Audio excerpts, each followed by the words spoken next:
তুমি গুলোকে পরোয়া করো নাই, নিজের জীবনকে, সন্তানের জীবনকে পরোয়া করো নাই। ওরকম মারা রাস্তায় নেমেছিলেন বলেই বাতিল পালাতে বাধ্য হয়েছিল। আমাদের ব্যাপারে বলা হয় জামাতে ইসলামী যদি দেশের ক্ষমতায় যায় ওনাদের বসে, আমরা ক্ষমতা বলি না, আমরা বলি আল্লাহ যদি দেশের মানুষের সেবা করার সুযোগ দেন তাহলে মহিলাদেরকে ঘর থেকে বের হতে দেবে না। তো আজকে এই মহিলারা কেমনে আসলেন? আমাদের ঘরে নারীরা নাই, মা নাই, স্ত্রী নাই, জায়া নাই? অবশ্যই আছে। তারা আলহামদুলিল্লাহ অনেকেই উচ্চশিক্ষিতা, অনেকেই পেশাগত দায়িত্ব পালন করছেন, এদেশের সেবামূলক প্রতিষ্ঠানের সাথে সংযুক্ত আছেন। হ্যাঁ, আমাদের বিরুদ্ধে এগুলো মিথ্যা অপবাদ। কারণ আজকে যখন একজন অতি আধুনিক পোশাকে সজ্জিত একজন বোনকে জিজ্ঞেস করা হয় আপনি কাকে চান আগামীর ক্ষমতায় দেশের শাসক হিসাবে, এ বোনটি বলে আমি জামাতকে চাই। কেন চান? ওই যে জামাত আসলে দেশটা ঠিক হবে। আপনি তো তখন এই পোশাক করতে পারবেন না। করবো না, তখন তো আপনাকে অন্য কোনো পোশাক করতে হয়। করবো। তারপরে আপনি চান? বলে হ্যাঁ আমি চাই। আচ্ছা, জামাতের কোন জিনিসটা আপনার ভালো লাগে? বলে যে জামাতই আমার ভালো লাগে। এই যে ওনাকে আবার জিজ্ঞেস করা হয়েছে কেন, বলেছে তাদের কাছেই নারীর জাতি সম্মানে থাকবে, নিরাপদে থাকবে। এই যে আমাদের মায়েরা ফিল করেন যে আমরা আসলে তারা নিরাপদে থাকবেন, এটি আল্লাহ তাআলার পক্ষ থেকে আমাদের জন্য বিশাল পাওনা। আপনাদের এই ফিলিং এর ঋণ আমরা পরিশোধ করতে পারবো না, তবে কথা দিচ্ছি আল্লাহ সুযোগ দিলে অবশ্যই আপনাদের আস্থার প্রতিদান দেওয়াই হবে আমাদের 1 নম্বর কর্তব্য। ইনশাআল্লাহ তাআলা লাজিম এই কাজে আমাদেরকে কেউ বিরত রাখতে পারবে না। আমরা ঘরে, চলাচলে, কর্মস্থলে, সকল জায়গায় আমাদের মায়ের জাতির মর্যাদা এবং নিরাপত্তা ইনশাআল্লাহ শতভাগ আমরা নিশ্চিত করব। এই ব্যাপারে কারো সাথে আপোষ করব না। কিছু বেবুস শীতের দিনে মাথা গরম করে এখন আমাদের মায়েদের প্রতি অশোভন আচরণ করে। এর বেশি আর আমি বলতে চাচ্ছি না, বেশি বললে কান্না আসে। মাদেরকে রক্তাক্ত করে আমি ওদের প্রতি আহ্বান জানাই, তোমরা আগে তোমাদের নিজের মাকে সম্মান করতে শিখো, তোমাদের বোনকে সম্মান করতে শিখো, তাহলে তোমরা গোটা নারী জাতিকে সম্মান করতে পারবা ইনশাআল্লাহ। আফসোস, তারাই আবার বলেন যে নারীদেরকে সম্মানিত করার জন্য ফ্যামিলি কার্ড দিবেন নারীদের হাতে। আপনি এক হাতে ফ্যামিলি কার্ড, আরেক হাতে আমার মায়ের গায়ে হাত, এই দুইটা আমরা দেখতে চাই না। মারা মিছিল করে আপনাদের কারো কাছে ফ্যামিলি কার্ড চায় না। এই মারা ইজ্জতের সাথে বাঁচতে চায়। আগে আমার মায়ের ইজ্জতের কথা বলুন, রাখেন আপনার ফ্যামিলি কার্ড। আমার মায়ের ইজ্জতের বিনিময় কখনোই ফ্যামিলি কার্ড হতে পারে না।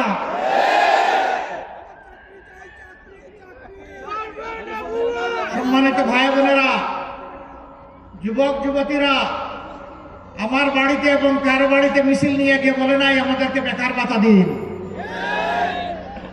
আমরা তাদের হাতে বেকার ভাতা তুলে দিয়ে তাদেরকে অপমানিত করতে চাই না।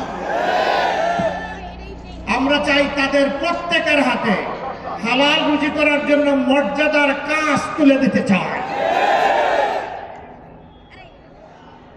আমাদের যুবকরা যুবতীরা গর্ব করে বলবে আমি বাংলাদেশ, এটি আমার প্রিয় বাংলাদেশ। এই বাংলাদেশকে দিতে চাই, নিতে চাই না।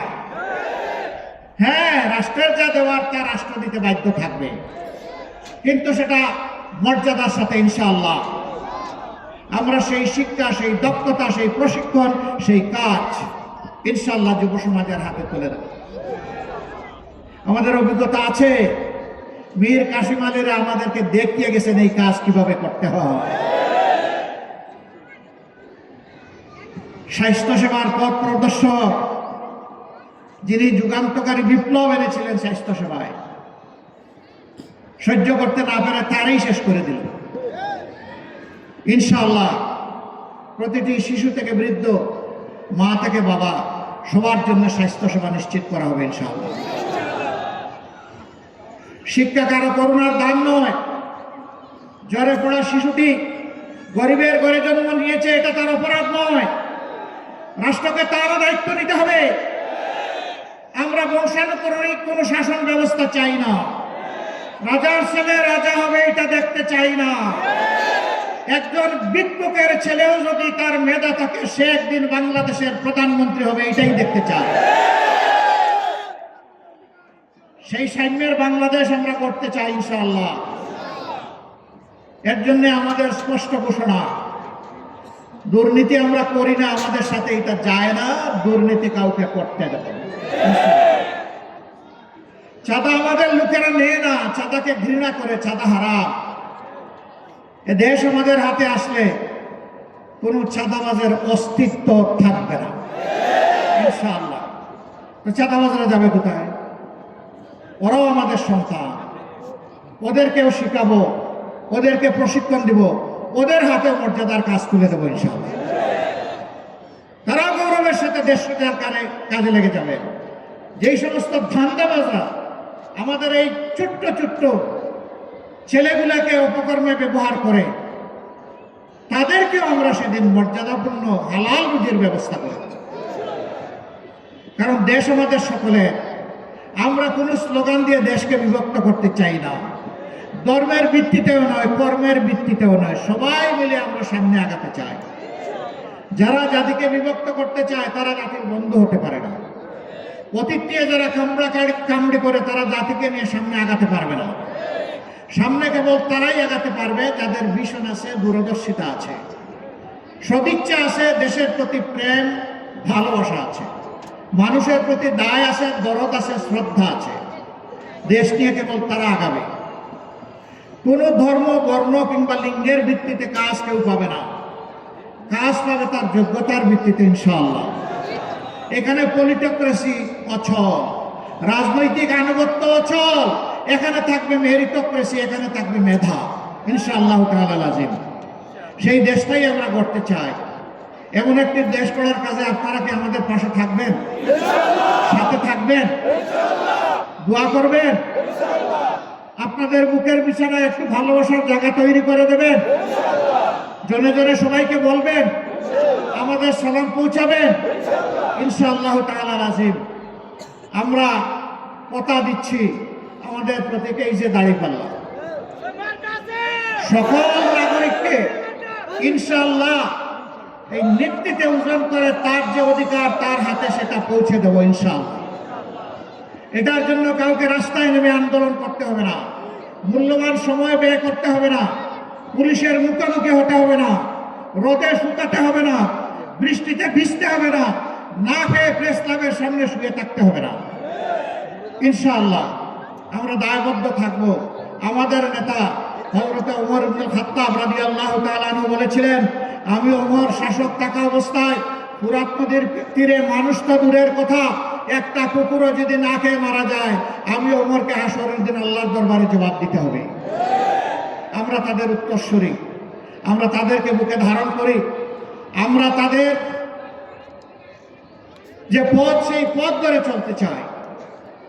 ভাই বোনেরা, আপনারা 14 নম্বর আসনটি আমাদেরকে উপহার দিন, আমাদেরকে মানে 18 কোটি মানুষকে উপহার দিন। আমি স্পষ্ট বলছি, আমি জামাতে ইসলামীর বিজয় চাই না, আমি 18 কোটি মানুষের বিজয় চাই, আমি ন্যায়ের বিজয় চাই, আমি দুর্নীতিমুক্ত বাংলাদেশের আকাঙ্ক্ষা যারা অন্তরে পোষণ করে তাদের বিজয় চাই। জুলুমের শিকার 18 কোটি মানুষ যারা জুলুম থেকে মুক্তি চায়, আমি তাদের বিজয় চাই। সেই বিজয়ের প্রতীক হচ্ছে দাঁড়িপাল্লা, ইনসাফের প্রতীক। সমাজে আমরা শিশু থেকে বৃদ্ধ, গরিব থেকে ধনী, শিক্ষিত থেকে অশিক্ষিত, সবার জন্য লিঙ্গ, ধর্ম, বর্ণ নির্বিশেষে ন্যায় বিচার কায়েম করবো ইনশাআল্লাহ। তা হবে কোরআনের ভিত্তিতে, কোরআনের মূলনীতির ভিত্তিতে।